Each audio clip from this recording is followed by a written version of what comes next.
Uh, Hello, guys. Right.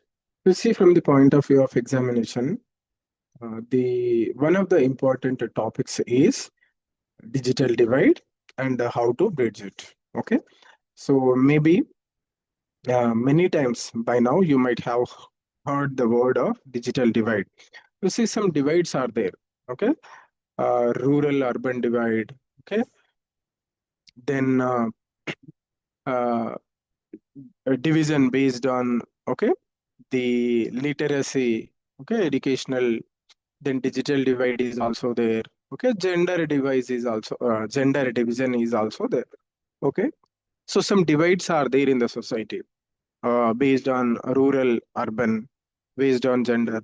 In such a way, digital divide is also one of the important aspect. You see, uh, the society is divided based on digital technologies being available to the people, and they are not being available to the people. Okay, society is being divided like this. Okay, it is one of the 3 to 4 important divisions that are there in the society. And of course, just like we have to bridge the rural urban divide, and just like we have to bridge the gender based divide, okay, we also have to bridge the digital divide. Okay, so for some time now I have been expecting a question on digital divide uh, in the mains examination as or from the policy level, but until now question has been asked. Let's hope sooner the question will be asked on the digital divide. Okay, so prelims, many important things are there from the point of view of prelims. As we move forward, we will see those aspects, various schemes, initiatives, etc. Everything, valuable information is there. We will see that also. Okay. So in this video, the topic for a discussion is bridging the digital divide, empowering Bharat in the digital age. Okay. Right. Some important takeaways are there. First, we will see those takeaways. Over 2.15 lakh Gram Panchayats connected through BharatNet, and 5 lakh 5G base trans receiver stations providing rural coverage. So this is to improve 5G coverage for rural areas. Okay. Next, 5 lakh common service centers, CSCs, bring assisted digital access to remote areas. Then PMG Disha has trained over 6 crore rural citizens in digital literacy. A great achievement, I would say. Then finally, 4.09 lakh PM Wani Wi-Fi hotspots provide affordable internet in villages. Okay. So about this PM Wani scheme also, we will, our initiative also, we will try and relate. Right. Some introduction is there about the digital divide and bridging the digital divide. We will see it. Okay. India's digital transformation represents one of the largest population scale expansions of connectivity and technology enabled public service delivery globally. Okay, we know it. Then there is Digital India program launched in 2009. So this program, sorry, it was launched in 2015. I'm sorry. The country's strategy has focused on building digital infrastructure as a core utility for every citizen, bridging the digital divide, delivering governance and a service on demand, and empowering people through digital access. Okay. So this is some introduction about the Digital India program. Okay. Then we will see some background. Okay. If you go back a decade ago, the digital divide in India was visible and stark. Okay.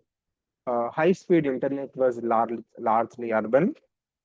Rural connectivity was limited, and access to online services depended on location, income, and digital literacy. Okay, so these are the realities of digital divide. But over the years, if you see, sustained public investment has expanded broadband networks and transitioned towards extensive optical fiber infrastructure, improving both the reach and the quality of connectivity across villages and remote areas. Okay. So the today this device is rapidly narrowing. Okay, affordable data, assisted digital access points, And interoperable public platforms are enabling citizens to access welfare schemes, make digital payments, and pursue online education and participate in governance. Okay, all these things are being done. So, what began as a connectivity mission has now evolved into a broader empowerment journey. Okay, bringing more Indians into the digital mainstream with each passing year. Okay, so this is the past, present, and future of the digital technology in our country. Okay, uh, so first aspect we will examine, that is building India's digital infrastructure. How we are building digital infrastructure. Okay, right. You see, India's digital backbone is the foundation of its effort to bridge the digital divide at a population scale. Okay? It operates through three interlinked pillars: universal connectivity infrastructure, digital public infrastructure, and computing capacity. Okay. Together, these pillars ensure that access, services, and technological capability evolve in tandem. Okay. Then another area we will examine under digital infrastructure itself, the universal digital connectivity and affordable access. Okay. You see, it is the cornerstone of India's digital revolution, powering inclusive growth, better governance, etc., better economic opportunities, and social empowerment for every citizen of our country. Okay. Uh, at its heart lies massive optical fiber expansion under the BharatNet program. Earlier, it used to be known with the name of Optical Fiber Connectivity Program or Optical Fiber Network Program, which was launched in 2011. Okay, the purpose of it is to extend high-speed internet to rural India. So, data we have already seen. Uh, According to the latest data, over 2.15 lakh Gram Panchayats have been connected with this optical fiber network cable, and it extended from just 19.35 lakh route kilometers in 2019 to 42.36 lakh route kilometers in 2025. Okay, then you see, completing fiber, India's lightning fast 5G rollout now covers 99.9% districts, means almost all the districts, with over 5.18 lakh base trans receiver stations, and they are delivering ultra fast mobile broadband everywhere. Okay, so this is the work done. Then further, if you see, affordability has been a game changer. Data costs have plummeted from 269 per GB in 2014 to roughly 8 to 10 per GB in 25-26. Okay, so in this way, India was made one of the world's cheapest data markets. Okay, you see, this drastic reduction has fueled explosive growth. Broadband subscriptions crossed 1 billion. Okay, and that has happened in November 2025. More than six-fold jump from 13.15 crore a decade earlier. Okay. So in this way, altogether, the reforms are empowering rural communities, families, students, etc., etc. So many communities are being benefited because of these initiatives. Okay. So in this way, India is continue to commute into digital economy. Okay. Then another important area we will see, that is DPI, digital public infrastructure, which is enabling inclusive services. You see, I'm also trying to make a separate video on DPI, digital public infrastructure of our country, because many times in prelims already questions have been asked. So in the future, there is a chance that a question might be asked in the mains exam also about the digital public infrastructure. Okay. So maybe we will try and see a separate video for a digital public infrastructure. Okay. You see, the digital public infrastructure ensures that internet access translates into reliable, interoperable, and citizen-centric services, turning basic connectivity into real empowerment for governance, finance, and daily life. Okay. Further, India's fundamental DPI ecosystem provides foundational layers like universal digital identity that is being provided through Aadhaar, then seamless payments, which is provided through UPI, and secure document access, which is provided through DigiLocker, and directly bringing the digital divide by making services inclusive for rural, low income, and marginalized communities. Okay, so together all the services are being provided through Umang app. Maybe at the appropriate time we will discuss all these things. Okay? So briefly we will see the digital public infrastructure. Maybe in a separate video comprehensively we will try and study the digital public infrastructure aspect. So Aadhaar, some data we will see.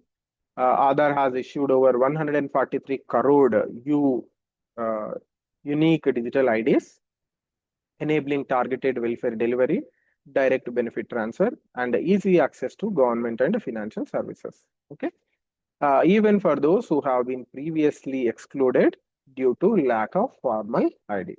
Then UPI is there. It handles nearly 28.33 lakh crore in monthly transactions. Okay, this is the latest data available with the 21.7 billion transactions. Okay, delivering affordable real-time digital payments nationwide. In this way, it is making a reality the goal of financial inclusion across urban, rural, and income divides through zero-cost transactions via mobile phone. That is UPI. Then we will come to DigiLocker. It boasts over 62 crore registered users. I am also a registry in DigiLocker. Okay, as in sectors like health, education, agriculture, and welfare, DigiLocker, it is offering secure, paperless storage and sharing of official documents. Okay, in sectors like health, education, agriculture, and welfare, eliminating the paperwork barriers and empowering citizens with the instant, trusted access everywhere. Okay, this is DigiLocker. Okay, so together these DPI pillars, many other are there. Umang app is there. Okay, many other aspects are there. We will discuss about each and every one later. Okay, they transform mere internet access into tangible social and economic outcomes, ensuring seamless service delivery, deeper financial inclusion, and a trusted digital interactions that systematically narrow access gaps and integrate every Indian into digital economy. So that is what has been achieved by the DPI, Digital Public Infrastructure. Okay. Then about one thing we will discuss little bit elaborately, that is HPC, high performance computing and cloud infrastructure. I think by now you might have realized the importance of cloud computing. Okay. So some data is there, we will see that. HPC and data centers are key enablers of India's digital transformation, moving the country from basic connectivity to innovation-led inclusion. Okay, so there is a particular national mission, National Supercomputing Mission, jointly led by MeitY, Ministry of Information and Communication Technology, and the DST, Department of Science and Technology.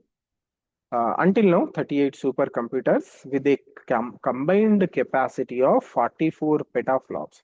You see the capacity or speed of the supercomputers is measured on its petaflops. Okay, so the number of operations that will be conducted by a supercomputer in a second or in a minute. Okay, that is measured in petaflops.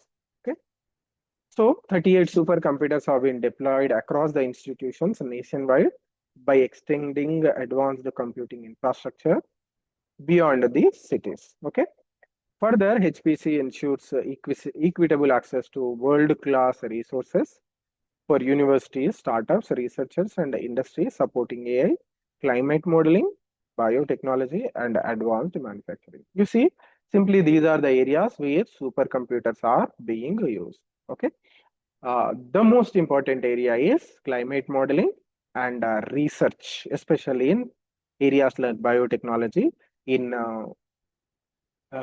discovering the drugs. Okay, right. So complementing HPC, another area is there, that is India's cloud and data center ecosystem. It is also expanding rapidly to support digital governance and AI-ready infrastructure. Okay, so our cloud um, uh, indigenous cloud ecosystem is Meghraj, which is also called as GI cloud. Okay, through Meghraj, over 2,170 ministries and departments are hosting applications on secure, scalable government cloud platforms. Okay. Further, with a total data center capacity of roughly 1,280 megawatt, it is projected to grow 4 to 5 times by 2030. Okay, right. In this way, India is aligning its digital infrastructure with the global benchmarks and ensuring high-end computing resources that directly contribute to bridging the digital divide. Okay. Right.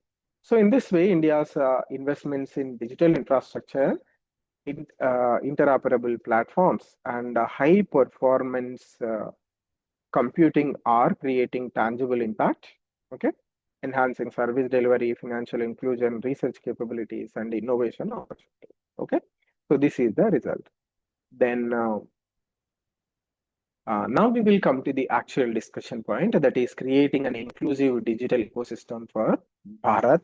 Okay. So how to bridge this digital divide and create an inclusive digital ecosystem. Okay. So some introduction is there. We will see India's digital transformation is not only about expanding connectivity, but about ensuring that every citizen can participate meaningfully in the digital economy. That has been our goal. Okay? So building an inclusive digital ecosystem requires more than infrastructure. Okay, what it requires? It calls for local service access points, widespread digital literacy, affordable internet, and advanced skilling, and opportunities for innovation and entrepreneurship. All these things are required. So in the later discussion, we are going to see the initiatives that have been taken up to make all these things possible. Okay, local service access points, digital literacy, affordable internet, advanced skilling, etc., etc. So initiatives have been taken to realize all these things. So first we will see digital literacy.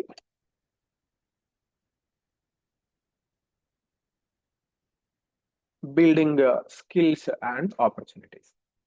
Okay, so simply for this, there are schemes. So predominantly we are going to study about the scheme. Okay, so some introduction to this is also there, building skills and opportunities. India has positioned itself as a global leader in leveraging digital technologies for inclusive governance and citizen empowerment. Okay, recognizing digital literacy as essential for equitable growth, and the government has focused on rural population. Okay, so early efforts through this particular scheme, NDLM, National Digital Literacy Mission, or Digital Saksharta Abhiyan, which is simply known as Disha. It trained 53.67 lakh beneficiaries against the target of 52.50. So target has been exceeded. Okay, in this, nearly 42 from rural areas. Okay, further building on this success, another initiative has been started, that is Pradhan Mantri Digital Saksharta Abhiyan, PMG Disha. Okay, you see, this was approved in 2017, and the aim of it was to digitally empower 6 crore rural households. Okay, one person from each and every house. Okay, so if you see the performance of this initiative, PMG Disha, by March 2024, it achieved a remarkable 6.39 crore trained individuals. Okay, creating one of the world's largest rural digital literacy programs and expanding access to online services. Okay, right.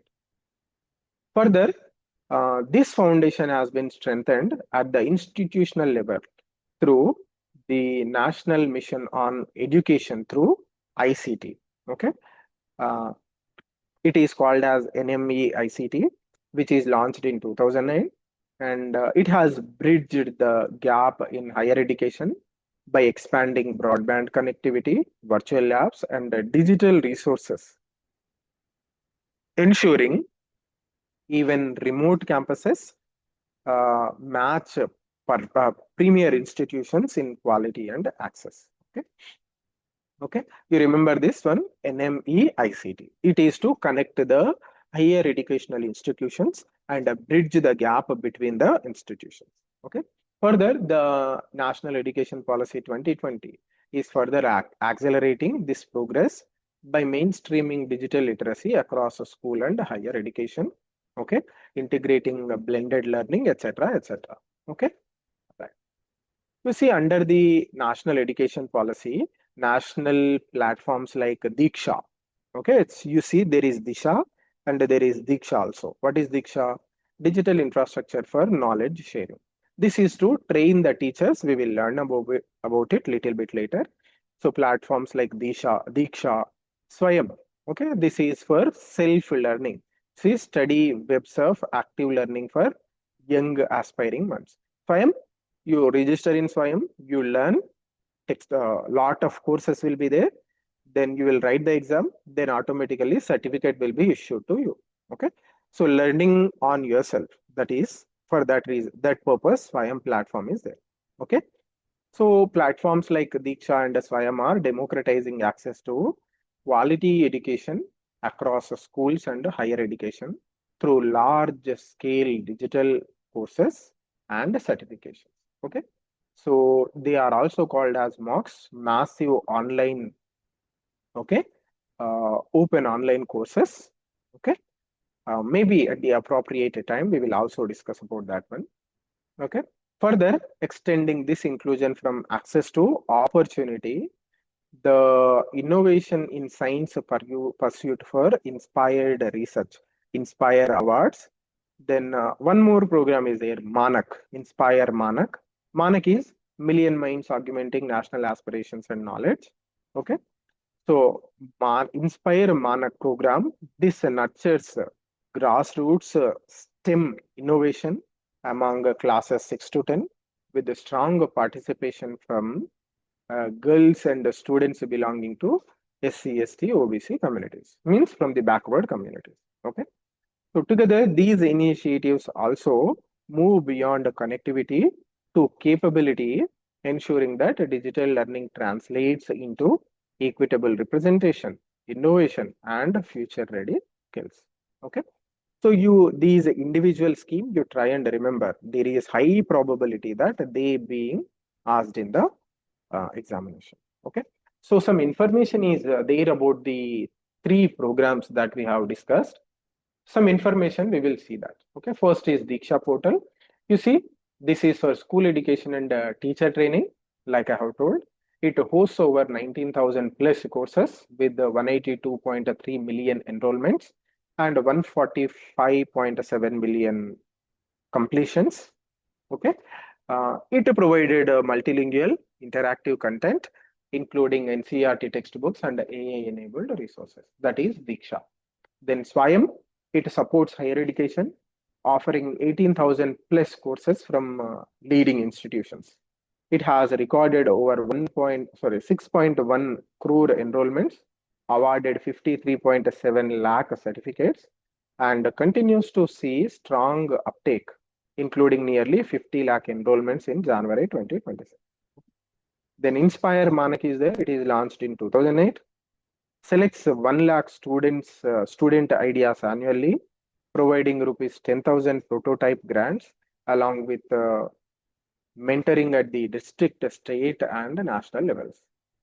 Okay, and some data is about the scheme. Maybe you do not require it. Okay, so this is about the schemes. Then additionally, India's digital transformation also rights based and accessible. Okay, so the Rights of Persons with Disabilities Act 2016 mandates ICT accessibility, while the Unique Disability ID (UDID) scheme, it has generated 1 crore 34 lakh 73 plus digital disability cards. Okay, in that individual data is also there. We need not go into that. Streamlining access to welfare benefit nationwide. So this is for people who are uh, who cannot see, who are blind. Okay, right, and who are blind and otherwise also differently able. Okay. You see, complementing this, the Indian Sign Language Research and Training Center has developed the world's largest Indian Sign Language digital repository with the 3,189 e-content videos, including 100 STEM terms, etc., etc. Some data is there. You need not worry about the data. You remember the name of the scheme or initiative. Further, India's comprehensive digital literacy ecosystem, spanning from PMG Disha, Diksha, and Swayam to Inspire Manax, uh, grassroots STEM, empower and rights-based accessibility for persons with disabilities. Okay, so the point here is to say that there is support for differently abled people also. Okay. Then comes the discussion about the common service center. I think you might have visited eSeva or MeSeva or any other common service center providing online services or computer-based services. That is nothing but CSC. Okay, this is providing last mile digital access. You see, under the Digital India program, common service center function has assisted digital access points that bridge the digital divide in rural and remote areas by delivering public services at the last mile. Okay, so they are operated by over 6.5 lakh village level entrepreneurs. Uh, they serve as the vital physical digital infrastructure or interface for citizens who lack devices, reliable connectivity, or adequate digital literacy, enabling inclusive access to essential online services. So you want to file a caste certificate or birth and nativity certificate, you go to CSC. Okay, somebody has to apply for pension, they go to Common Service Center. Okay, somebody has to get the scholarship, they go to there and apply. Okay, somebody has to apply for something. Okay, they just have to visit the Common Service Center. Okay, you see, in this way, by embedding the digital platforms with the village level institutions, including cooperative societies, the common service centers systematically reduce access barriers, they deepen financial inclusion, and generate digitally enabled livelihoods, thereby converting connectivity into tangible socio-economic empowerment at the grassroots level. Okay. So some data is there about the digital inclusion. uh, we will see that data. So latest January 2026, 1.79 crore farmers and 1,522 mandis across 23 states and 4 UTs. They are digitally connected under the ENAM, okay, National Agricultural Market, ENAM. You see, you know very well, the further data has been given. You know the purpose of ENAM, why it is there. It is a digital agricultural market. And this recorded traded volumes of over 2.04 crore tons, metric tons, in year 2024-25, and enhancing the price discovery and the market access for the farmers. Further, if we see about the DNRLM, 1.49 lakh banking correspondents, okay, they are called as BCs, okay, they are also called as bank sathis under this program DNRLM, okay, and 99% electronic wage payments under MGNREGA. They are ensuring direct income flows to the people. Then further programs like PMAYG, Pradhan Mantri Awas Yojana Gramin, and National Social Assistance Program, they leverage the digital platforms for transparent, timely benefit delivery. You see, all these schemes are very, very important from the rural development perspective. Okay. So, of course, we are trying to bridge the digital divide. And bringing these schemes also into digital fold, of course, will help in rural development and bridging the digital divide. Right. Then further, we will see about one more scheme, that is PM Vani, affordable Wi-Fi for India. Okay. So what is PM Vani? Prime Minister Wi-Fi Access Network Interface. This was launched in December 2020 to provide affordable, high-speed public internet connectivity, particularly in rural and remote areas. Okay. You see, the scheme promotes a decentralized, license-free public Wi-Fi model through public data offices, encouraging local entrepreneurship while widening broadband reach. Okay. So some data is there. By latest 2026, 4 lakh plus Wi-Fi hotspots have been deployed nationwide, supported by 207 PDO aggregators and 113 app providers. Okay. So in this way, by enabling low-cost internet access through locally operated Wi-Fi access points, the program PM1A, it plays a vital role in bridging the digital divide and in ensuring inclusive growth, inclusive participation, etc., etc. Okay, all right. Then next area we will see, that is digital skilling for future ready Bharat. Okay, so we need some people who have skills to making this digitally empowered India a reality. Okay. So for that reason, the government of India is transforming digital inclusion from mere access to advanced capacity building, ensuring equitable opportunities for all citizens. Okay. So for this, it is doing many things. One by one, we will see.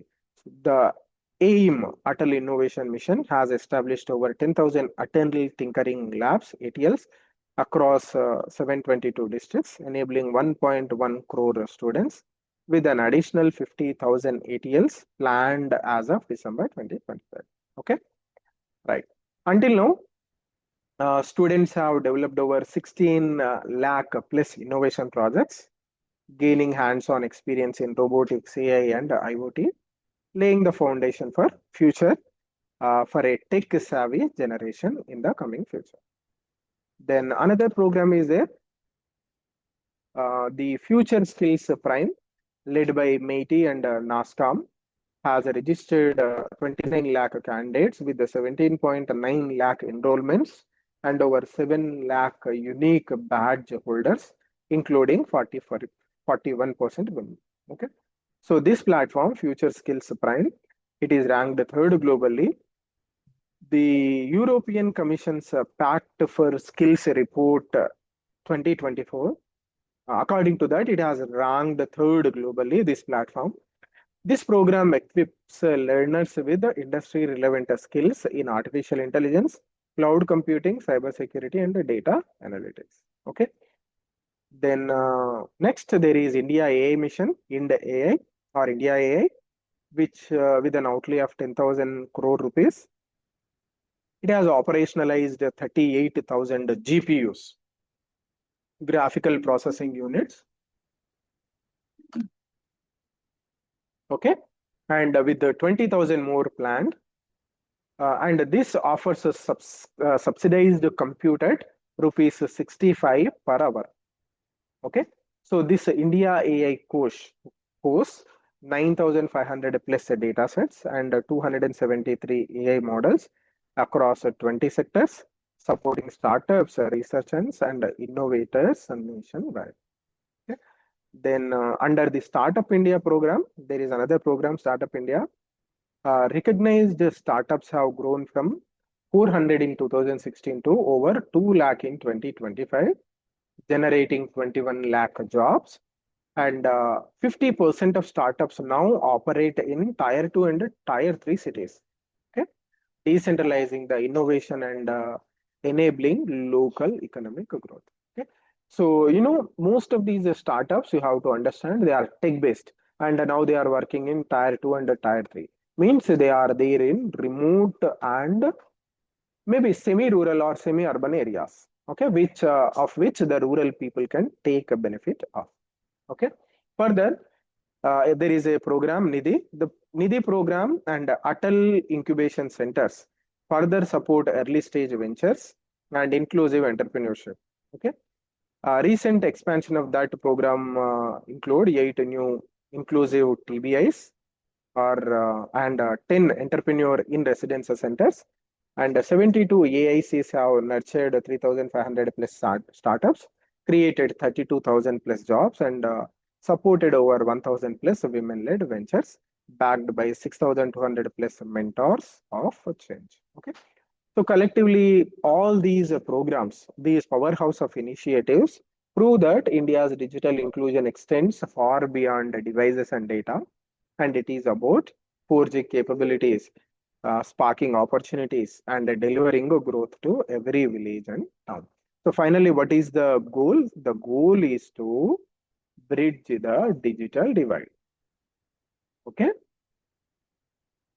divide. That is predominantly you will see digital divide based on rural urban. Rural people are denied of digital technology, not affordable or accessible to them. Urban people have, no, they have it. Okay.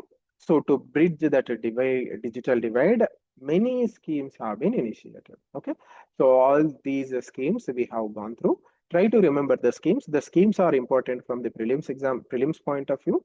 And of course, this discussion is very, very useful to answer not only the prelims questions, but also the mains questions. Okay. Right. So this is it for today. In the next session, we will discuss another important topic. Okay. So see you next time. Until then, we have a very good time.